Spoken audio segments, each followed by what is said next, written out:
बीच नरेंद्र मोदी सरकार विपक्ष की तरफ से एक और सवाल पर घिरती नजर आ रही है और वो सवाल है बीजिंग स्थित एशियन इंफ्रास्ट्रक्चर इन्वेस्टमेंट बैंक से कर्ज लेने की। कर्ज की दूसरी किस्त के लिए समझौता 19 जून को हुआ। लाइन ऑफ एक्चुअल कंट्रोल पर चीनी सैनिकों के साथ 15 जून की झड़प के मात्र 5 दिनों बाद, जिसमें भारत के 20 सैनिकों की मौत हो गई थी।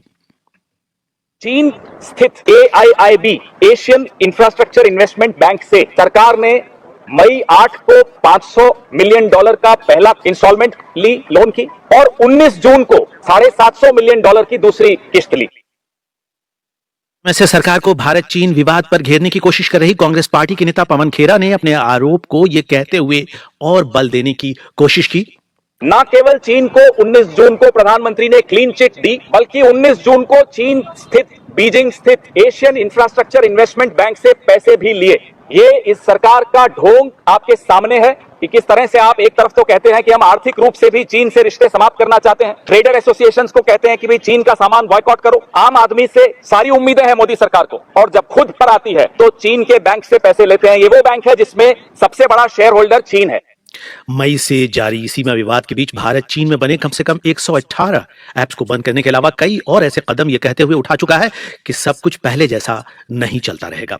इससे यह समझा गया था कि भारत चीन को व्यापारिक तौर पर सबक सिखाने की तरफ कदम बढ़ा चुका है। कल लोकसभा में बोलते हुए रक्षा मंत्री ने यह भी साफ किया था कि भारत किसी भी स्थिति से निपटने के लिए तैयार है। हालांकि उन्होंने ये स्वीकार किया था कि लद्दाख में स्थिति चुनौतीपूर्ण है और चीन कई अंदरूनी इलाकों में घुस आया है। राजनाथ सिंह के बयान के ठीक एक दिन पहले यानी सोमवार को लोकसभा में एक सवाल का जवाब देते हुए वित्त राज्य मंत्री अनुराग ठाकुर ने इस खबर की पुष्टि की थी कि भारत ने एशियन इंफ्रास्ट्रक्चर इन्वेस्टमेंट बैंक से 125 करोड़ अमेरिकी डॉलर यानी लगभग 92 अरब रुपए के कर्ज के लिए समझौता किया था। वित्त राज्य मंत्री का कहना था कि यह कर्ज कोविड-19 संकट से निपटने के लिए लिया गया था। कांग्रेस के बाद कई मामलों पर पहले सरकार के साथ खड़ी अरविंद केजरीवाल का राजनीतिक दल आम आदमी पार्टी भी अब मोदी सरकार के खिलाफ इस मामले पर खड़ा हो गया है। पार्टी नेता सौरभ भारद्वाज ने कहा, strategic policies of China, expansionist policy of China के अंदर सबसे बड़ा उनका जो शस्त्र है वो मिलिट्री नहीं है, वो है डेब्ट ट्रैप डिप्लोमेसी।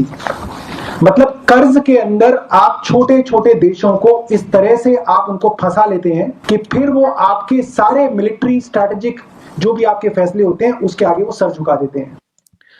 हालांकि यह बता देना जरूरी है कि सीमा विवाद के बाद भारत सरकार ने चीन के कई प्रोजेक्ट्स में हिस्सेदारी को रोक दिया है और कई सरकारी कंपनियों को इसके लेकर हिदायत भी दी है। मगर आलोचकों का यह मानना है कि दिक्कत सरकार के चीन की सबसे बड़ी हिस्सेदारी वाले बैंक से कर्ज लेने में नहीं है, क्योंकि भारत खुद भी बैंक में शेयर होल्डर है। लेकिन ये लोन एक ऐसे समय लिया गया है जबकि दोनों मुल्कों के बीच द्विपक्षीय संबंध बहुत ही तनावपूर्ण है और सरकार आम लोगों से चीनी माल के बाइकाट करने की अपील कर रही है। कल संसद में राजनाथ सिंह के बयान के बाद विपक्ष के सवाल इसके बाद भी जारी हैं, जिसमें पूछा जा रहा है कि सरकार साफ करे कि क्या भारतीय सेना LAC के उन इलाकों में गश्त कर पा रही है जहां वो अप्रैल 2020 तक जा पाते थे। 15 जून की रात को किस तरह की झड़प हुई थी जिसमें 20 भारतीय सैनिकों को अपनी जान गंवानी पड़ी। साथ ही ये सवाल भी उठ रहे हैं कि प्रधानमंत्री नरेंद्र मोदी ने 19 जून की सर्वदलीय बैठक में यह बयान किस दबाव में दिया था कि ना तो कोई भारतीय इलाके में घुसा है, ना ही अभी कोई है।